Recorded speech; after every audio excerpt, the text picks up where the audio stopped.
Switch by Yarrow. In the forest of Peru, the Marshall Piro tribe, 12-year-olds Brian and Doug grew up as best friends and are looking for food. Not for themselves, but for their tribe. The tribe hasn't been seen in decades and they're starting to attack tourists instead of animals for food. The two boys want to become heroes for getting food for the tribe. Shh, Doug whispered with his finger on his mouth. Brian, did you hear that? Doug kept whispering. Unexpectedly, a Camira rodent jumps out the bushes and starts running with us following. I could smell the awful scent of the rodents gushing into my nostrils.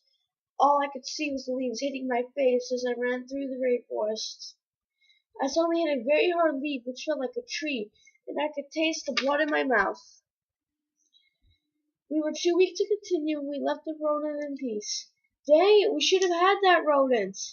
Doug was annoyed. I know, but the rodent was 10 times faster than us. I had blood in my mouth while I was talking.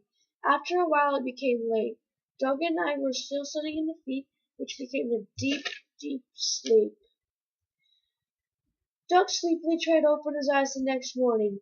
He looked down, and he saw that he was tied up. Brian, he started to panic. I woke up. Then in the spur of a moment, a man jumped out of the tree. I thought I was going to die a horrible death when I heard the man talk. I am Ahoot, leader of the Shuar tribe. The man had an imposing look on his face. My men found you sleeping in our territory and we spared you, Ahoot said. I will free you if you will never search for your old tribe again and live with us, the man declared. Okay, fine, I decided. Whatever. Doug didn't really agree with me despite his answer. But now we both have to give you a new name and a hut, Ahoot said happily while he ordered us to be untied. You look like a warrior. Your new name will be Ahigo, which in your language means he fights. Ahoot explained. You look like a hunter. Ahoot was pointing at Doug. You will be named Dayami, which in your language means an eagle, he declared. We followed a tribe woman, and she brought us to our hut, while Dayami started whispering. Nice plan. When we get to the hut, let's ditch these guys, Dayami whispered. We have to stay. We gave our words, I replied. What? You want to stay? I'm ditching these guys first chance I get, Dayami argued. We kept arguing until we got to our huts. We went inside without a word and fell asleep. The next morning, I said good morning to Dayami and dressed. Then I noticed that he wasn't there. I rushed outside and called him by his old name. Doug! Doug! I shouted. But in my heart, I already knew that he was dead because he tried to run from the Shuar tribe. How could I be so stupid, I thought, while the tears ran down my cheeks and I fell to my knees in defeat. My best and only friend, dead. Every tribe in the area would know again that the Shuar tribe was not weak or scared to kill. Marshall Piro, my old tribe. Should I try to go back or should I stay here? If I went back at any point, it had to be soon. My old tribe saw the Shuar tribe as an enemy, which would include me. I knew that the Marshall Piro tribe was all history, just like the Abbey was. 5 years later, I was practicing my bow and arrow skills when I heard, Hey, let's go, Ahigo, lunch is ready. Ahoot was calling out to his best warrior, me, to join his table for lunch. I sat with the higher ranked people because I was a great Shuar warrior.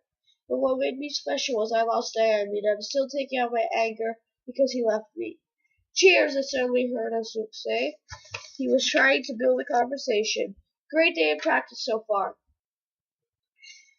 I was mentally back at lunch and replied, All you do is be a snake in the bushes. Everyone laughed at my comment except for Ahoot.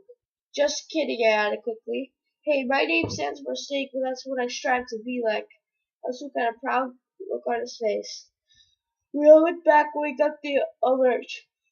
There was another tribe invading us.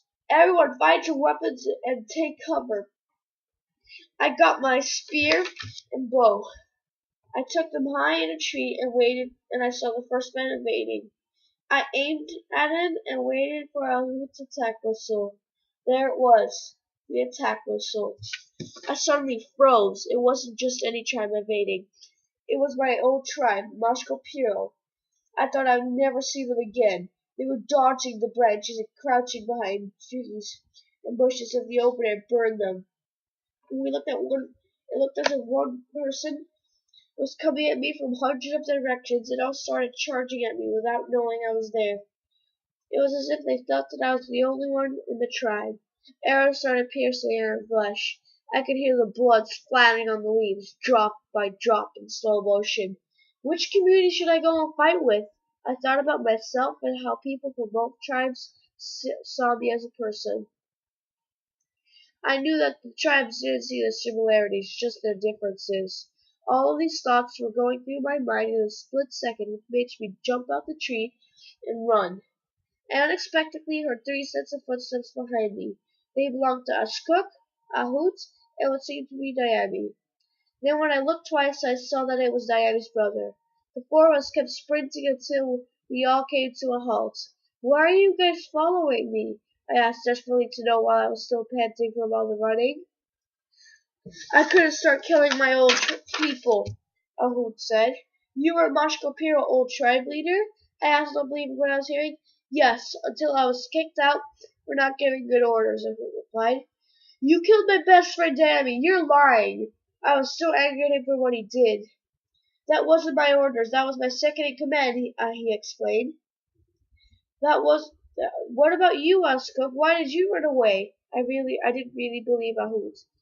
"I ran away from the Bashko Piro tribe, and Ahut found me. More people joined us until we created the Shuar tribe. So I'm just like you," Ahskok replied. Then we all looked at Dami's brother Luke. "And you, Luke, why are you here?" I asked, happy to see him. "I saw you run and I followed you," Luke replied. Ahut gave Luke a new name, Anapi, which meant brave. Together we went through the tropical rainforest surviving. More people started to join us, and we created the Mashko Shuar tribe. We grew to a community with common goals, such as building a school, houses, and a library. In the end, I found where I belonged. I belonged with the Mashko Shuar tribe, my own tribe. The end.